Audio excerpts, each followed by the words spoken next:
코로나19의 확진자가 늘며 부동산 시장에도 여파가 미치고 있다고 하죠. 지난달엔 당초 예정됐던 분양 물량이 절반만 분양되는데 그쳤고요. 자, 이번 달도 그 상황은 비슷하게 흘러갈 것으로 관측이 됩니다. 하지만 하남 위례, 또 과천, 수원 등 분양을 강행한 일부 지역에선 코로나19 우려에도 수백 대 1의 척약 경쟁률을 기록하며 흥행에 성공하기도 했습니다. 풍선 효과로 정부의 규제를 받은 수도권 일부 지역은 여전히 집값이 잡히지 않는 모습도 나타나고 있다고 하죠.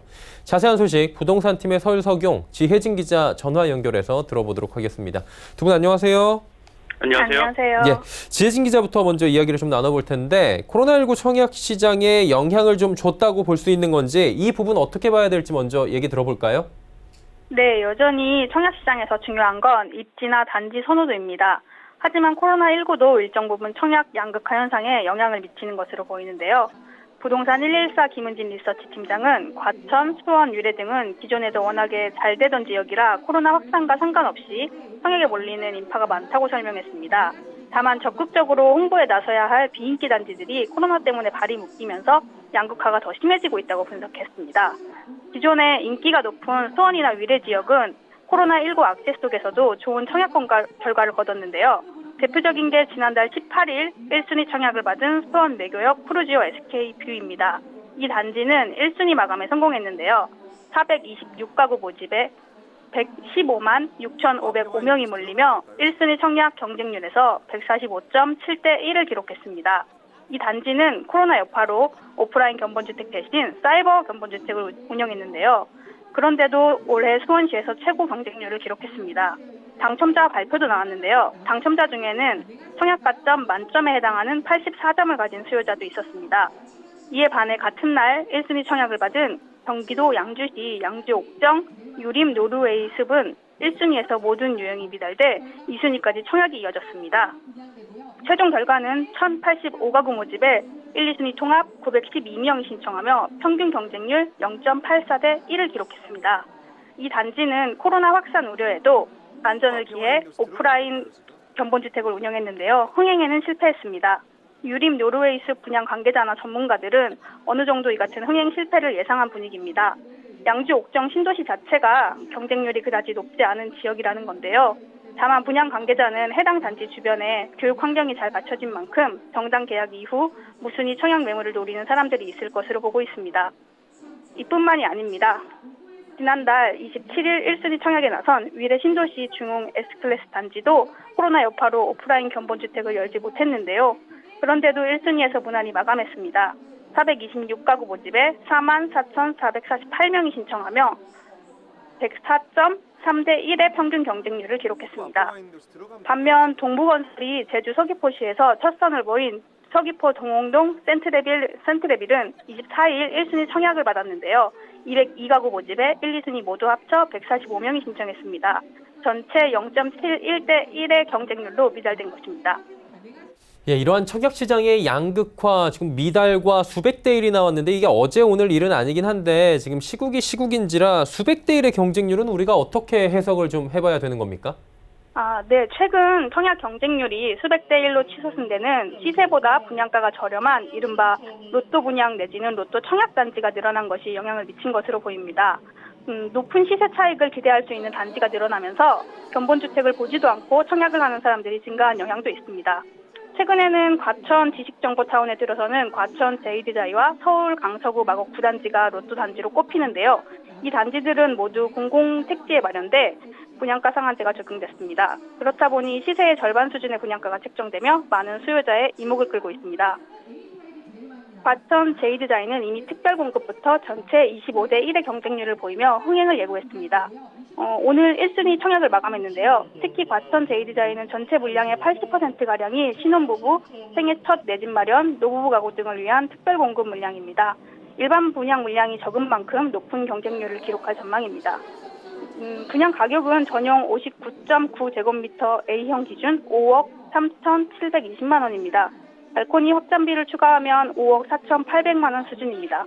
인근 단지인 레미안 슈루 3단지와 비교해 봤는데요.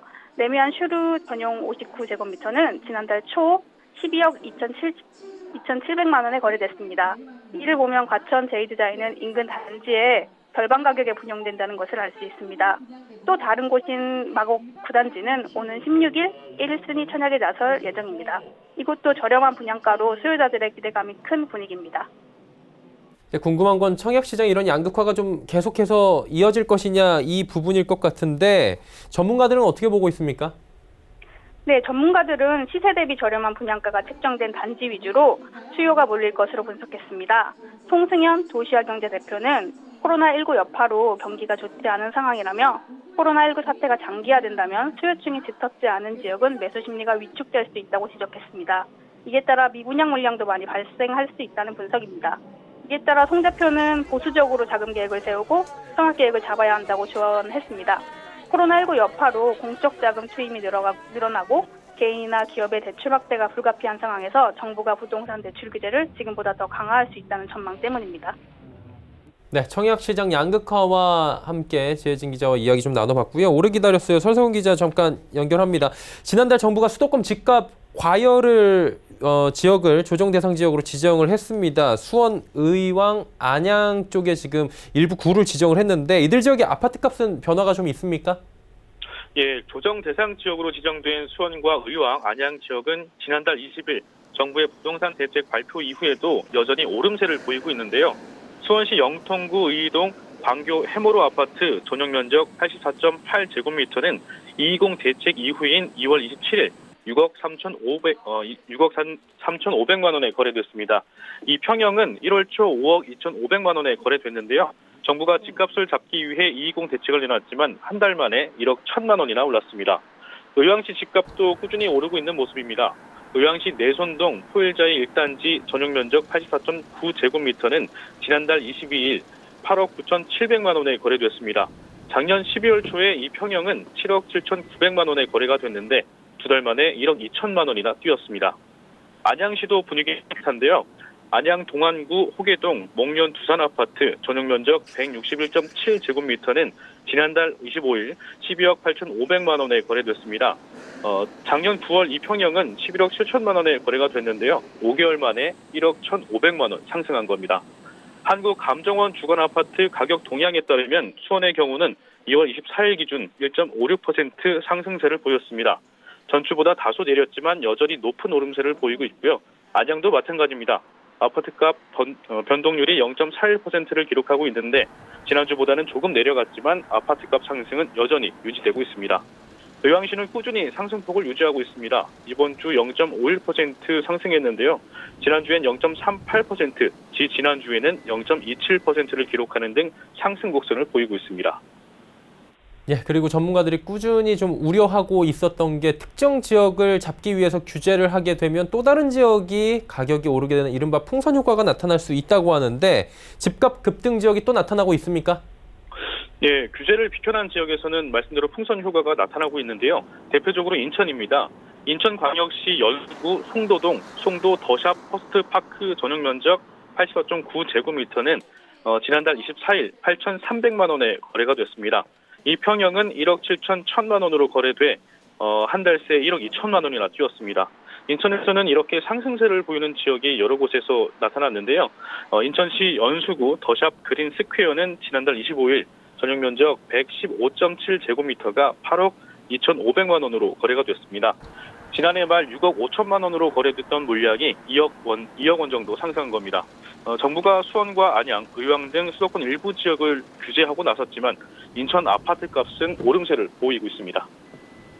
20 대책이 19번째 대책이었고요. 만약에 이번에 안 잡히면 또 고강도 대책이 나올 텐데 20번째 대책 만약에 나온다면 어떤 것들이 나올 수 있다고 지금 얘기가 나옵니까? 예, 시중에 유동 자금이 풍부하고 집값 상승 기대감도 여전한 상황인 만큼 집값이 계속 오를 것이라고 예상하는 전문가들이 많았는데요. 양지영 RNC 연구소 소장은 정부의 20번째 대책으로 전월세 상한제와 조정 대상 지역 추가 지정 등을 언급했습니다. 양 대표는 지금까지 그래왔던 것처럼 주로 수요 억제책 위주로 추가 대책이 나올 것이라고 말했는데요. 다만 수요 억제책만으로는 한계가 있다고 지적했습니다. 양 대표는 집값 상승의 근본 원인을 잡아야 한다면서 새 아파트에 대한 수요를 충족시키기 위해 수요가 있는 지역에 충분한 공급 계획을 마련해야 한다고 강조했습니다. 정부의 19번째 대책이죠. 대책 이후에 지금 수도권 집값 현황에 대해서 들어봤고요. 부동산팀의 설석용, 지혜진 기자와 함께했습니다. 두 분 고맙습니다.